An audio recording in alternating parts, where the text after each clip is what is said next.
Hello friends, मोनोट्रोल academy में आपका स्वागत है। आज की इस वीडियो में हम पढ़ने वाले हैं principal of management. Principal of management histopathology में मुझे बच्चे ने कमेंट किया था कि उनको ये पढ़ना है।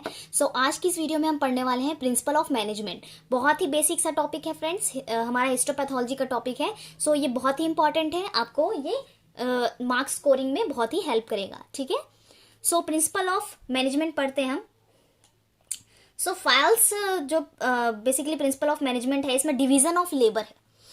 प्रिंसिपल ऑफ मैनेजमेंट का मतलब ही है कि हमारा जो मैनेजमेंट है उसका प्रिंसिपल क्या है। फर्स्ट है हमारा division of labour.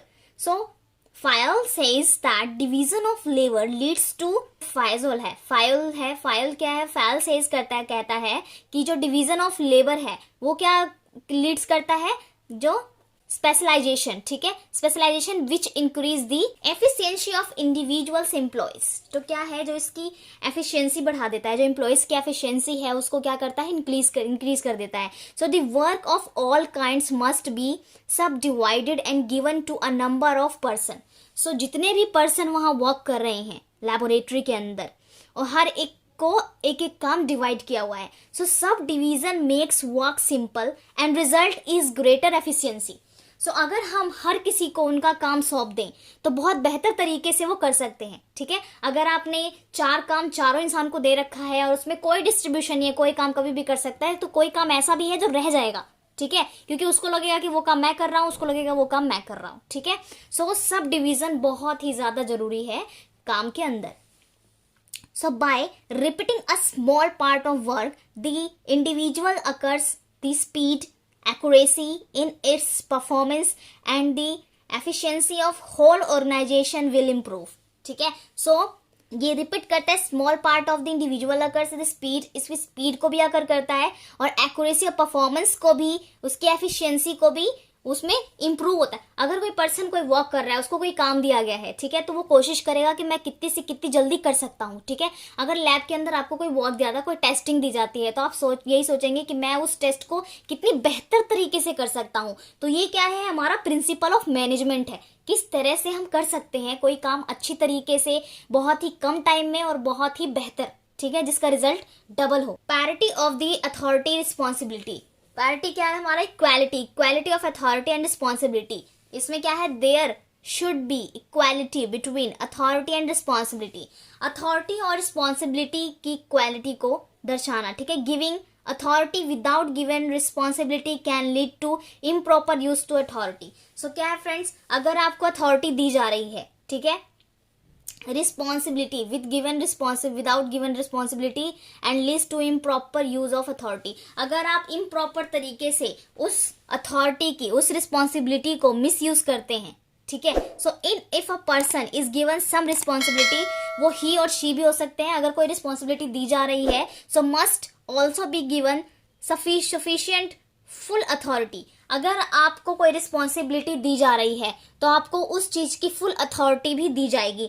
Lack of authority will make the individual ineffective. ठीक है, अगर आपको कम अथॉरिटी दी जाए तो वो क्या करता है कि उसको इनफेक्टिव भी बना सकता है। ठीक है, डिसिप्लिन। फ्रेंड्स, हमारा प्रिंसिपल ऑफ मैनेजमेंट के अंदर डिसिप्लिन बहुत ही ज्यादा इंपॉर्टेंट है। अगर आपके अंदर डिसिप्लिन है तो आप सब कुछ हैंडल कर सकते हैं। ठीक है, सेटिस्फेक्शन बहुत जरूरी है। अगर पेशेंट के साथ डीलिंग कर रहे हैं, किसी क्लाइंट के साथ डीलिंग कर रहे हैं, तो प्रिंसिपल ऑफ मैनेजमेंट में डिसिप्लिन का होना बहुत जरूरी है। It means obedience, proper conduct of relation of the other और the binding rules of the regulations of the organisation.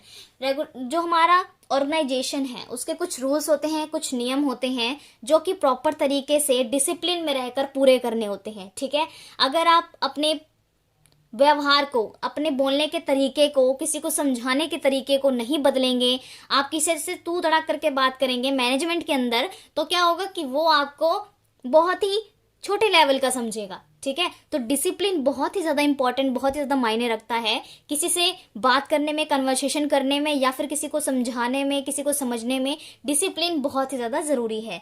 It is necessary for smooth running business of this should be obeyed of the all workers. अगर हम किसी को lead कर रहे हैं, ठीक है, हम लीडर हैं, सपोज कीजिए आप किसी को लीड कर रहे हैं, आप लीडर हैं, तो आप अपने वर्कर से किस तरह से बात करेंगे। अगर आपने कुछ ज़्यादा गुस्से में बात की तो आपके वर्कर्स आपको गलत समझेंगे, आप पे भड़क सकते हैं, आपको उस पदवी से हटा सकते हैं।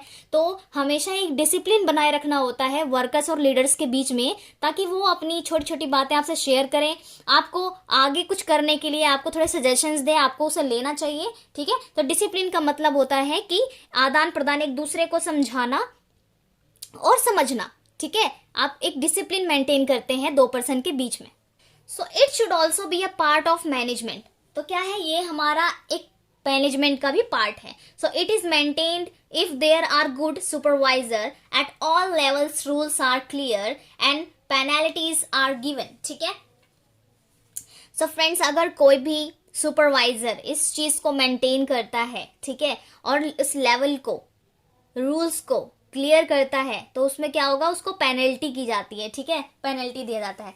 तो कोई भी सुपरवाइजर है, ठीक है, कोई भी सुपरवाइजर है, कोई भी इस लेवल को क्रॉस कर देता है, अपनी जो है अपनी डिसिप्लिन को मेंटेन नहीं रखता, तो उसको पेनल्टी लगाई जाती है। So unity of command, unity of command पढ़ेंगे फ्रेंड्स। इसके अंदर हमारा कुछ थोड़ा बड़ा टॉपिक है ये हमारा, तो इसको ध्यान से सुनिएगा, बहुत ही इंटरेस्टिंग है। ठीक है, यूनिटी ऑफ कमांड के अंदर है, this principle state that is a junior should reduced order and be responsible of anyone and should work under the superior।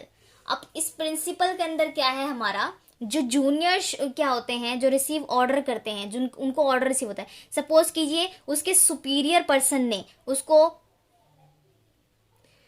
तो जो ऑर्डर आया है, जूनियर के लिए ऑर्डर आता है, क्योंकि सुपीरियर के नीचे उसके जूनियर वर्क करते हैं। ठीक है, तो क्या होगा यहाँ पे, responsibility, anyone should work under the superior. जो सुपीरियर के अंडर वर्क करते हैं, उन जूनियर्स की रिस्पॉन्सिबिलिटी होती है कि उनके ऑर्डर को माने। ठीक है, employer should receive instruction from one person to avoid confusion and difference. ठीक है, सो जो एम्प्लॉय है वो कोई भी इंस्ट्रक्शन वन पर्सन से उसको अवॉइड नहीं कर सकता, कोई उसको कंफ्यूजन या फिर कोई भी डिफरेंस नहीं हो सकता। ठीक है, सो एम्प्लॉयर बेसिकली क्या होते हैं, वो क्या करते हैं, अपने सुपीरियर से कन्वे करते हैं, और जो मैसेज होता है, जो उनको बताया जाता है, वो उनको करना होता है। ठीक है, so if there is more than one superior, each may want that work of carried of account of the instruction so accurate to the instruction of the subordinate junior will be confused regarding whose instruction he should follow. Also there is a possibility of conflict defect between superior regarding how the work should be done. So क्या है friends, यहाँ पर एक condition हो रही है जिसमें क्या होगा कि जो सुपीरियर हैं, अगर एक से ज्यादा हैं, सपोज कीजिए आप जूनियर लेवल पे हैं, आपके सुपीरियर सीनियर लेवल पे 10-15 लोग हैं, तो आप किसके इंस्ट्रक्शन फॉलो करेंगे, आप कंफ्यूज हो जाएंगे। ठीक है, तो यूनिटी ऑफ कमांड किसी एक बंदे को देना चाहिए, किसी एक बंदे को सुपीरियर बनाओ, ताकि हमें पता चले कि वो कहना क्या चाहता है, उसकी बात माने, हम उसके इंस्ट्रक्शन फॉलो करें। अगर आप 15 लोगों को सुपीरियर पोजीशन देते हैं, ठीक है, तो आपको 15 लोगों की बातें माननी पड़ेगी। ठीक है, आप जूनियर लेवल पे सिंगल हैं, तो अगर आपको क्या होगा कि आपको उन 15 लोगों के इंस्ट्रक्शन फॉलो करने पड़ेंगे, आप कौन से फॉलो करने हैं, कौन से नहीं करने, आप उसमें कंफ्यूज हो जाएंगे। ठीक है, so in the process mark performance is likely to suffers. ठीक है, सो ये जो प्रोसेस है और ये जो मार्क है, इसमें जो परफॉर्मेंस, इसमें सफर करना पड़ता है। ठीक है friends, so when there are unities command it is easy to fix responsibility of mistake. अगर इसमें फिक्स हो, यूनिटी ऑफ कमांड हो और फिक्स रिस्पॉन्सिबिलिटी और मिस्टेक हो, तो इसमें गलत नहीं हो सकता। ठीक है, it should be clear as to who will issue instruction for the certain work and to whom. तो अगर हमें पता हो कि कौन सा काम करना है, किसकी रिस्पॉन्सिबिलिटी है, किसकी गलती है, तो वो चीज़ बहुत ही अच्छे से मेंटेन होती है, हैंडल होती है। जिसकी गलती है उसको पता चलता है कि हाँ उससे गलती हुई है। अब जिससे गलती नहीं हुई, आप उसको सुनाए जा रहे हैं, तो उसको कैसे पता चलेगा कि उससे कोई गलती हुई है। So but if there is a multiple superior fixing responsibility will different. अगर मल्टीपल सुपीरियर हैं तो वो अपनी जो रिस्पॉन्सिबिलिटीज हैं वो अलग अलग तरीके से फिक्स करेंगे। ठीक है फ्रेंड्स, सो हमारा सुपीरियर एक होना चाहिए। अगर 15 सुपीरियर हैं तो सुपरवाइजर हैं, सुपीरियर हैं, तो 15 तरह की रिस्पॉन्सिबिलिटीज होंगी आपके ऊपर, जूनियर के ऊपर। ठीक है। सो फ्रेंड्स, ये था हमारा प्रिंसिपल ऑफ मैनेजमेंट। अभी हमने पढ़ा principal of management. Principal of management के अंदर हमारा डिवीजन ऑफ लेबर है, प्रायोरिटी ऑफ अथॉरिटी, रिस्पॉन्सिबिलिटी है, डिसिप्लिन है, यूनिटी ऑफ कमांड है। सो फ्रेंड्स, इसके अंदर आपने जितना भी पढ़ा, अगर आपको इसमें कुछ भी डाउट लगा हो तो आप कमेंट बॉक्स में पूछ लीजिएगा, मैं आपको उसके आंसर बता दूंगी।